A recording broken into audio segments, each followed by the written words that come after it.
Friends, most welcome all of you in your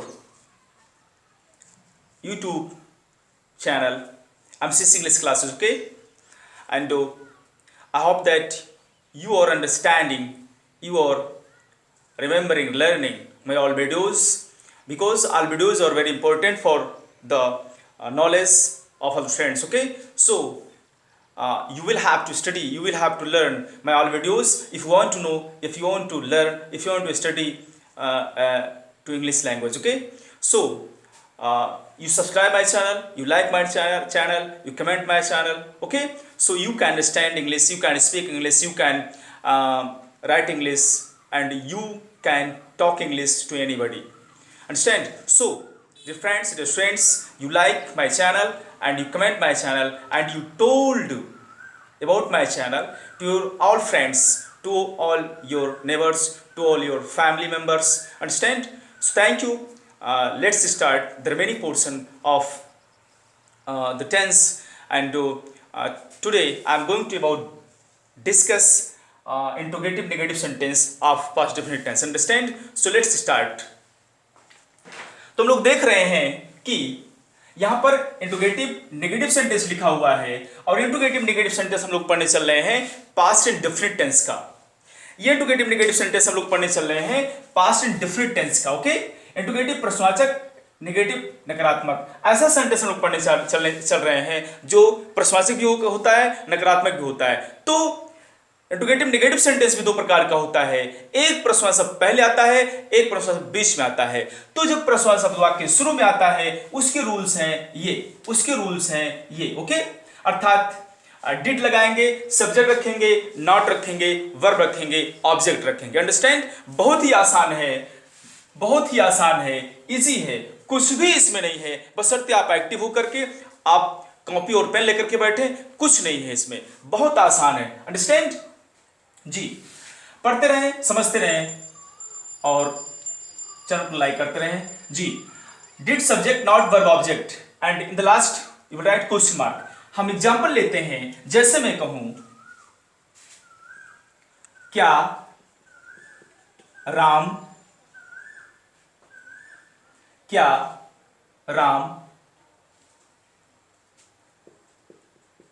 match नहीं खेलता था? क्या राम मैच नहीं खेलता था? अंडरस्टैंड? देखिए, प्रश्न शब्द भी आया है, नहीं भी आया है। निश्चित रूप से इंट्रोगेटिव नेगेटिव सेंटेंस है, तो क्या क्रिया कंप्लीट तब हो जाती है जब हम डिड रख देते हैं। तो लिख देते हैं डिड, उस पर सब्जेक्ट करता रखते हैं, तो राम हमारा करता है, राम उतार देंगे, उस पर नॉट को उतार देंगे, जैसे का तैसा नॉट उतार देंगे, उस पर वर्ब एक्शन वर्ड लिखेंगे, खेलना, प्ले, ओके? प्ले। उस पर ऑब्जेक्ट भी चलते हैं, ऑब्जेक्ट हमारा अर्थात जो मैच जो खेलना है वही ऑब्जेक्ट है, क्या? Match. Understand? Did Ram not play the match, MATCH, in the last you will write question mark. Understand? Did Ram not play the match. फटाफट अगला एग्जांपल देख लेते हैं, अगला एग्जांपल हमारा बहुत ही इंटरेस्टेड है, बहुत ही मजेदार है। अगला एग्जांपल देखते हैं, क्या गया नहीं गया? क्या गया नहीं गया? जी, इसमें ध्यान दें, एक गया सब्जेक्ट है, एक गया वर्ब है, एक गया ऑब्जेक्ट है। अंडरस्टैंड?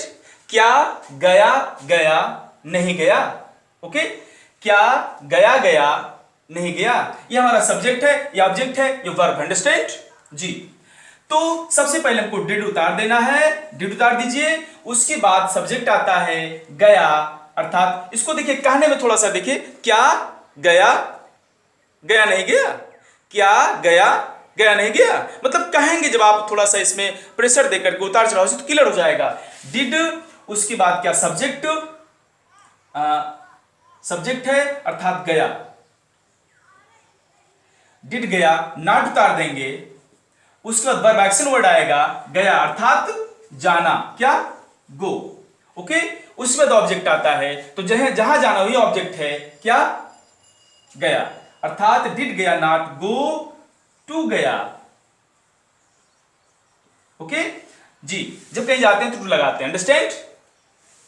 तो ये रहा हमारा एग्जाम्पल, थोड़ा सा इंटरेस्टेड एग्जाम्पल, थोड़ा सा जो है मजेदार एग्जाम्पल। तो हम लोग चलते हैं, जब प्रोसेसर बीच में आता है उसकी एग्जाम्पल्स हम लोग लेने चलते हैं, उसके रूल्स देखते हैं कैसे बनता है। अंडरस्टैंड जी, फटाफट देखते हैं उसको, फटाफट देखते हैं।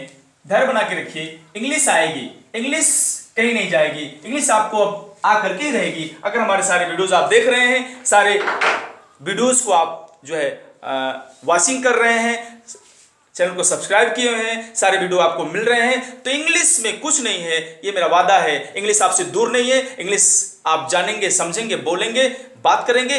इंग्लिश अब आपको आनी ही आनी है, क्योंकि आपने मेरा चैनल सब्सक्राइब कर लिया है। Okay, thank you.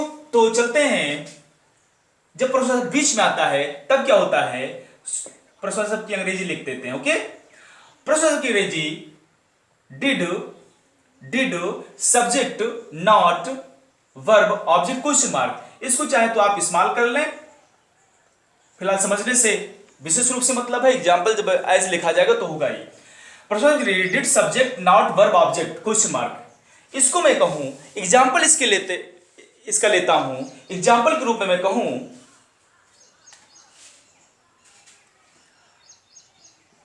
पिता जी ने खाना क्यों नहीं खाया। पिताजी ने खाना क्यों नहीं खाया। अंडरस्टैंड, बहुत आसान है। तो सबसे पहले हम प्रश्न की अंग्रेजी रखते हैं क्यों, व्हाई। ओके, डिड उतार देते हैं, डिड उतार देते हैं, सब्जेक्ट रखते हैं, खाना क्यों नहीं खाया, पिताजी, फादर। नॉट उतार दीजिए, वर्ब एक्शन वर्ड चलिए, खाया, खाया, ईट।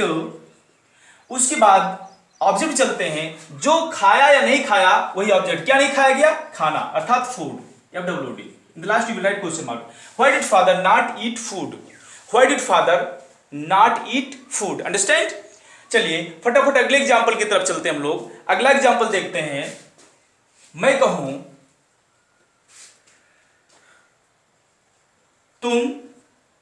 तुम समाचार पत्र क्यों नहीं